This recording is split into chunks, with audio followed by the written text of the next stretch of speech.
Poor girl went to interview. Unexpect CEOs. 2. Baby burst into office, shouting, "Mum, you're under arrest." Imagine walking into what you think is just another routine job interview, dressed in your best outfit. Heart pounding with hope and nerves. You've prepared for this moment for weeks, polishing your resume, rehearsing answers to potential questions, even imagining how it'll feel when they offer you the position. But instead of a formal handshake and polite small talk, you're met with chaos. 2 kids burst through the door, screaming at the top of their lungs, "Mom, you're under arrest!" And as if that wasn't shocking enough, the person sitting across from you, the CEO of the company, is now staring at you like you've committed some unforgivable crime. This isn't just any story. This is one that begins with confusion, escalates into drama, and leaves everyone questioning what's real and what's not. The girl at the center of this whirlwind is Mia, a 24-year-old who has spent most of her life struggling to make ends meet. Growing up in a modest neighborhood where opportunities were scarce, she learned early on that hard work was her only ticket out. She juggled odd jobs while studying late into the night, determined to build a better future for herself. Today marks a milestone for her, a chance to land her dream job at one of the city's most prestigious companies. The role would mean stability, respect, and maybe even a fresh start. But little does Mia know, this interview will change her life in ways she could never have imagined. As Mia steps into the sleek office building, she can't help but feel out of place. The polished floors, expensive furniture, and impeccably dressed employees seem worlds apart from the cramped apartment she shares with her younger brother. Still, she clutches her folder tightly, reminding herself why she's here. Her confidence falters slightly when she notices the stern expression on the receptionist's face, but she brushes it off as pre-interview jitters. When she's finally ushered into the CEO's office, everything seems normal. At first, he introduces himself as Mr. Carter, a man in his mid-30s with an air of authority and a hint of mystery. They exchange pleasantries, and he begins reviewing her resume. For a brief moment, Mia allows herself to believe that things might actually go well. But then, without warning, the double doors swing open violently, and 2 children come charging in. A boy and a girl, no older than 8 or 9, are yelling at the top of their lungs. Their words hit Mia like a ton of bricks. "Mom, you're under arrest!" Time seems to freeze as all eyes turn to her. Confusion washes over her face. She doesn't understand what's happening. Before she can say anything, Mr. Carter stands up abruptly, his calm demeanor replaced by something darker. His piercing gaze locks onto Mia, and he says coldly, "I knew it. I always knew it was you." The room feels suffocating, every second stretching endlessly as unanswered questions swirl in her mind. Who are these kids? Why do they think she's their mother? And why does the CEO look at her as though she's betrayed him? Mia tries to speak, to explain that there must be some kind of mistake, but her voice catches in her throat. The little boy points accusingly at her, tears streaming down his face. "You left us," he cries. "You promised you'd come back." The girl tugs at her sleeve, her eyes wide with desperation. It's clear they genuinely believe she's someone else entirely. Meanwhile, Mr. Carter crosses his arms, his jaw clenched. There's pain etched into his features, anger simmering beneath the surface. He looks at her like she's shattered, something precious, something irreplaceable. Yet Mia knows she's never seen these children before in her life. She's never been married, never had kids, and certainly hasn't done anything to warrant such accusations. So why does it feel like the walls are closing in around her? The tension in the room is palpable, thick enough to cut with a knife. Mia's mind races, trying to piece together how this bizarre situation unfolded. Could it be a prank? some twisted test orchestrated by the company? Or is there something deeper at play, something she's missing? As she glances between the distraught children and the furious CEO, she realizes this isn't just about landing a job anymore. Whatever secret arm lies behind this confrontation threatens to unravel her carefully constructed world. Every instinct tells her to run, to escape before things spiral further out of control. But deep down, curiosity takes hold. If she walks away now, she may never find out the truth. And somehow, she senses that the truth is far bigger and more dangerous than she could ever imagine. What makes this moment so gripping isn't just the shock value. It's the human element. These aren't just characters in a story. They're people grappling with raw emotions. The children's pain is visceral. They're longing for a mother who vanished hauntingly real. Mr. Carter's fury masks a deeper hurt, one that suggests a history filled with betrayal and loss. And then there's Mia, caught in the crossfire, fighting to prove her innocence, while wrestling with doubts of her own. Is it possible that she's forgotten something crucial about her past? Could there be fragments of her memory buried too deep to recall? The uncertainty gnaws at her, leaving her vulnerable and exposed. Amidst the chaos, small details begin to emerge that only add to the mystery. The way the children cling to each other, their matching outfits suggesting they've planned this ambush. The faint tremor in Mr. Carter's voice when he accuses her, betraying the depth of his emotional turmoil. Even the subtle flicker of recognition in Mia's eyes as she studies the boy's face.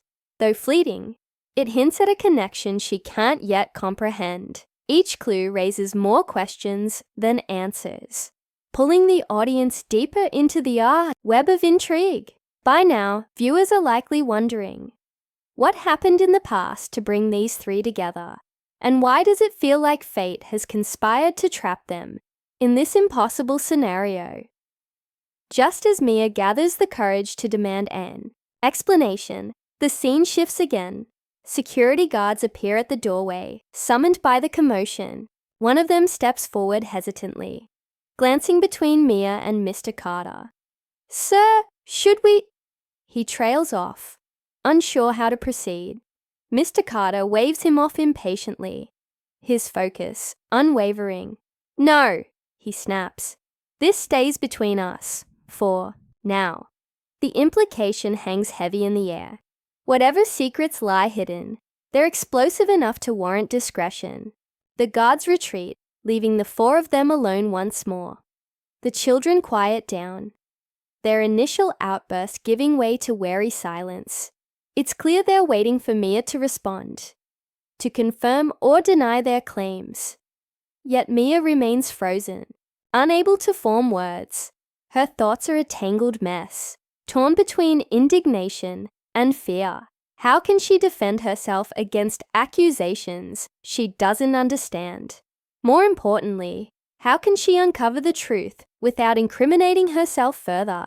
As the seconds tick by, the weight of the situation becomes unbearable. Finally, she manages to choke out a single question. "Who are you people? What do you want from me?" Her voice trembles, betraying her vulnerability. For the first time since the ordeal began, the room falls silent. Even the children stop crying, their gazes fixed intently on her. In that moment, it's impossible to tell whether they see a stranger or someone long lost. All Mia knows is that nothing will ever be the same again, and just as the tension reaches its peak, the screen fades to black.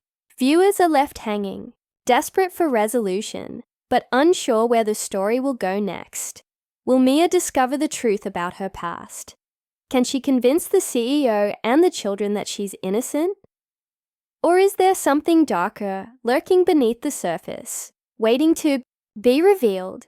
One thing is certain, this unexpected twist has turned an ordinary day into a journey filled with suspense, emotion, and the search for answers. Stay tuned for the next chapter, because the mystery is only beginning. As the room falls silent, Mia's mind races faster than ever. She stares at the two children, searching their faces for any sign of familiarity. The boy's piercing blue eyes and freckled cheeks remind her of someone, but who? It's maddening, like trying to grasp smoke with your bare hands. Her gaze shifts to the girl, whose curly brown hair bounces slightly as she fidgets nervously. There's something achingly familiar about them both, yet impossible to place. Mr. Carter, still standing rigidly behind his desk, watches her intently. His expression unreadable. His silence is unnerving, almost predatory, as if he's waiting for her to crack under the pressure. Desperate to break the tension, Mia takes a step forward, her voice trembling but resolute. "I don't know who you think I am," she says, locking eyes with the children. "But I'm not your mother. I've never met you before in my life." The words feel hollow, even as they leave her lips. Deep down, doubt creeps in. Could it be possible that she's forgotten something? A repressed memory, an alternate identity? The idea seems absurd, but the intensity of the moment makes her question everything she thought she knew about herself. The little girl tilts her head, studying Mia with a mix of hope and suspicion. "You look like her," she whispers softly, her voice breaking. "You sound like her too." Mr. Carter finally speaks, his tone sharp and cutting. "Don't play dumb, Mia. Or should I say Elena?" The name hits her like a punch to the gut. Elena. Who is Elena? She opens her mouth to protest, but no sound comes out. For a fleeting second, an image flashes in her mind. A woman with long dark hair, laughing on a sunny beach, holding hands with two young children. The vision vanishes as quickly as it appeared, leaving her disoriented. Is this some kind of trick? Or is there truth buried beneath layers of denial? Before she can process further, Mr. Carter slams his fist on the desk, startling everyone. "Enough games," he growls. "You left us without a word 5 years ago. Do you have any idea what you put us through?" The accusation stuns Mia into silence. Us? So he knows these kids too. But how does she fit into this twisted puzzle? She glances between the children and the man claiming to be their father, piecing together fragments of information. He must have been married to this Elena woman, the one they all believe she is. And now, somehow, they're convinced she's returned after abandoning them. The weight of their pain is palpable, radiating off them in waves. Yet none of it makes sense. She spent her entire life struggling to survive, never once imagining herself as part of a family like this. Still, the resemblance between her and the mysterious Elena gnaws at her conscience. Could it be coincidence? Or is there more to her past than she realizes? Just when Mia thinks things can't get worse, a new player enters the scene. A tall, elegant woman strides into the office, her presence commanding attention. She introduces herself as Detective Harper, flashing a badge before turning her steely gaze toward Mia. "We need to talk," she says firmly, gesturing for Mia to follow her outside. Panic surges through Mia's veins. What could the police possibly want with her? As she hesitates, Mr. Carter interjects coldly. "She's all yours. Arrest her if you must, but make sure she answers for what she did." The venom in his voice sends chills down her spine. Whatever vendetta he holds against Elena, it's clear he blames Mia for it. Detective Harper leads Mia to a private conference room, where she begins asking probing questions. At first, they seem routine: name, address, employment history, but soon delve into murkier territory. "Where were you 5 years ago?" the detective asks, leaning forward. Mia hesitates, racking her brain. 5 years ago. She was working double shifts at a diner, barely scraping by. She recounts those days vividly. describing her cramped apartment and grueling schedule, but the detective listens skeptically, jotting notes with a furrowed brow. "Interesting," she mutters. "Because according to our records, you disappeared around the same time Elena vanished. Care to explain that?" Mia's heart sinks. Records. Disappeared. This isn't just a case of mistaken identity. It's something far bigger. As Detective Harper continues grilling her, Mia starts to piece together unsettling details. Apparently, Eleanor was last seen leaving town with nothing but a suitcase and a cryptic note saying she needed a fresh start. No one heard from her again until today, when Mia walked into that office.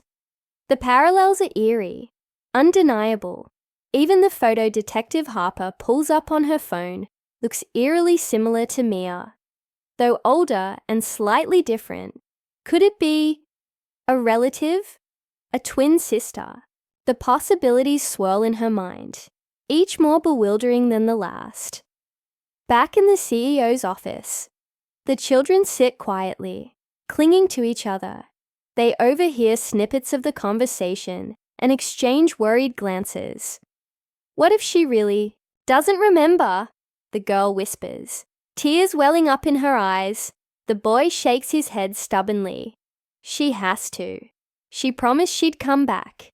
Their faith in Mia, or rather, Eleanor, is unshakable. Born from years of longing for a mother who vanished without explanation. Meanwhile, Mr. Carter paces the room, torn between anger and despair. He loved Eleanor once, deeply, but her betrayal shattered him. Now, seeing her face again stirs emotions he thought he'd buried long ago. As tensions mount, Mia finds herself caught in a web of secrets that threatens to consume her. Every answer raises 10 more questions. Every clue points to a past she can't recall. Was she truly involved in Elena's disappearance? Did someone erase her memories? Or is she simply collateral damage in a much larger conspiracy? With Detective Harper breathing down her neck and Mr. Carter demanding justice, Mia knows she's running out of time. She needs proof, not just to clear her name, but to uncover the truth about who she really is. The climax builds steadily, layer upon layer of suspense tightening around Mia like a vice. Just when she thinks she's hit rock bottom, another revelation rocks her world. Detective Harper reveals that Elena wasn't just a wife and mother. She was also embroiled in a high-profile corporate scandal involving embezzlement and fraud. Evidence suggests she fled to avoid prosecution, leaving behind a trail of ruined lives, including Mr. Carter's. Suddenly, the stakes skyrocket. If Mia is indeed connected to Elena, she could become a target for those seeking revenge, or worse, implicated in crimes she didn't commit. With the walls closing in, Mia makes a bold decision. She confronts Mr. Carter, demanding answers he's reluctant to give. "If you want the truth," she pleads, "help me find it. Together, we might figure out what really happened to Elena and why everyone thinks I'm her." Reluctantly, he agrees, driven by desperation as much as curiosity. Together, they begin unraveling threads of the mystery, retracing Elena's final days and digging into old connections. Along the way, unexpected alliances form, including a surprising bond with the children, who slowly warm up to Mia, despite their initial hostility. But as pieces of the puzzle fall into place, danger looms closer. Someone doesn't want the truth to come out, and they'll stop at nothing to keep it buried. Shadows move in the periphery, whispers echo in empty hallways, and Mia realizes she's being watched. The closer she gets to the truth, the more perilous her journey becomes. Will she uncover the answers she seeks before it's too late? Or will the past swallow her whole, leaving only questions behind? The tension reaches its breaking point, setting the stage for a resolution that promises to be as explosive as it is unpredictable. As the shadows lengthen and the weight of unanswered questions presses down on Mia, she finds herself standing at a crossroads. Every clue they've uncovered points to one chilling conclusion. Elena didn't just disappear. She was erased. Someone powerful wanted her gone, silenced forever. And now, whoever orchestrated that disappearance is watching Mia, waiting for her next move. The realization sends a shiver down her spine, but it also ignites a fire within her. She can't let fear dictate her actions anymore. If she's going to survive this nightmare, she needs answers. And fast. The breakthrough comes unexpectedly, in the form of an old friend of Elena's, who agrees to meet Mia in secret. Huddled in a dimly lit cafe, the woman hands over a worn journal, filled with cryptic notes and sketches. Elena gave this to me before she vanished, she explains, her voice trembling. She said if anything happened to her, I should keep it safe. Flipping through the pages, Mia discovers fragments of a life she doesn't recognize. Entries about strained relationships, corporate betrayals, and fleeting mentions of someone named Victor. Detective Harper confirms later that Victor was Elena's business partner, implicated in the same scandal that drove her underground. But what shocks Mia most is the final entry, written in shaky handwriting. They're coming for me. If you find this, please tell my children I love them. The words hit Mia like a freight train. For the first time, she feels a connection to Elena, not as a stranger, but as a person who loved deeply and sacrificed everything to protect her family. It's then that the pieces start falling into place. Elena didn't abandon her children willingly. She was forced out, likely under threat. And Mia? She isn't Elena, but there's no denying their resemblance. The resemblance so uncanny that even Elena's own kids mistook her for their mother. That's when it hits her. The reason she looks like Elena, the gaps in her memory, the sense of déjà vu haunting her every step. It's all tied to her past, a past buried by design. With renewed determination, Mia confronts Mr. Carter, laying out the evidence they've gathered. At first, he resists, his anger still raw after years of pain. But as Mia speaks, her sincerity cuts through his defenses. Slowly, reluctantly, he begins to see her, not as the enemy, but as another victim, caught in Elena's tragic web. Together, they piece together the final puzzle. Victor didn't act alone. He had help from someone inside the company, someone who framed Elena to cover their tracks. That someone is none other than Mr. Carter's current right-hand man, a trusted executive named Greg. When confronted, Greg cracks under pressure, confessing everything in a desperate bid to save himself. The revelation shakes everyone to their core.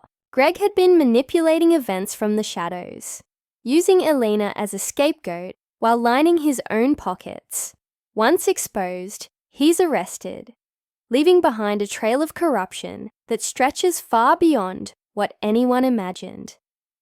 Justice finally catches up with him, but for Mia, the victory feels bittersweet.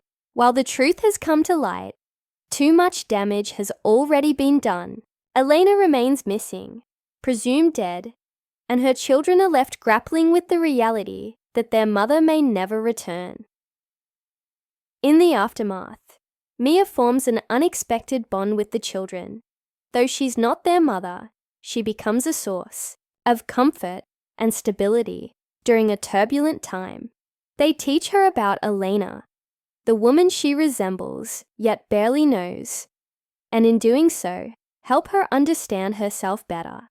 Through them, Mia learns the importance of family, resilience, and forgiveness. Even Mr. Carter softens. His initial hostility giving way to gratitude. He realizes that Mia wasn't the villain he thought she was, and together, they begin rebuilding trust for themselves and for the children. As the dust settles, Mia reflects on how drastically her life has changed since that fateful interview. What began as a simple job application turned into a journey of self-discovery, forcing her to confront truths she'd rather have avoided.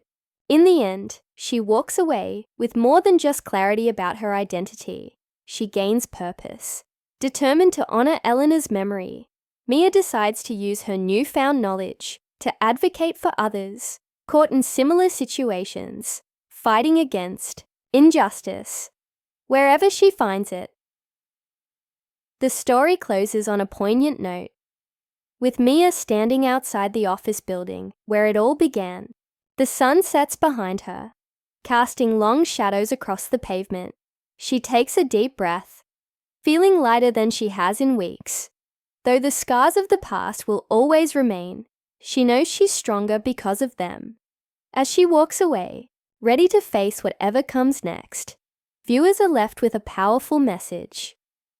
Sometimes, the hardest battles lead to the greatest growth. And sometimes, uncovering the truth isn't just about finding answers. It's about discovering who you truly are.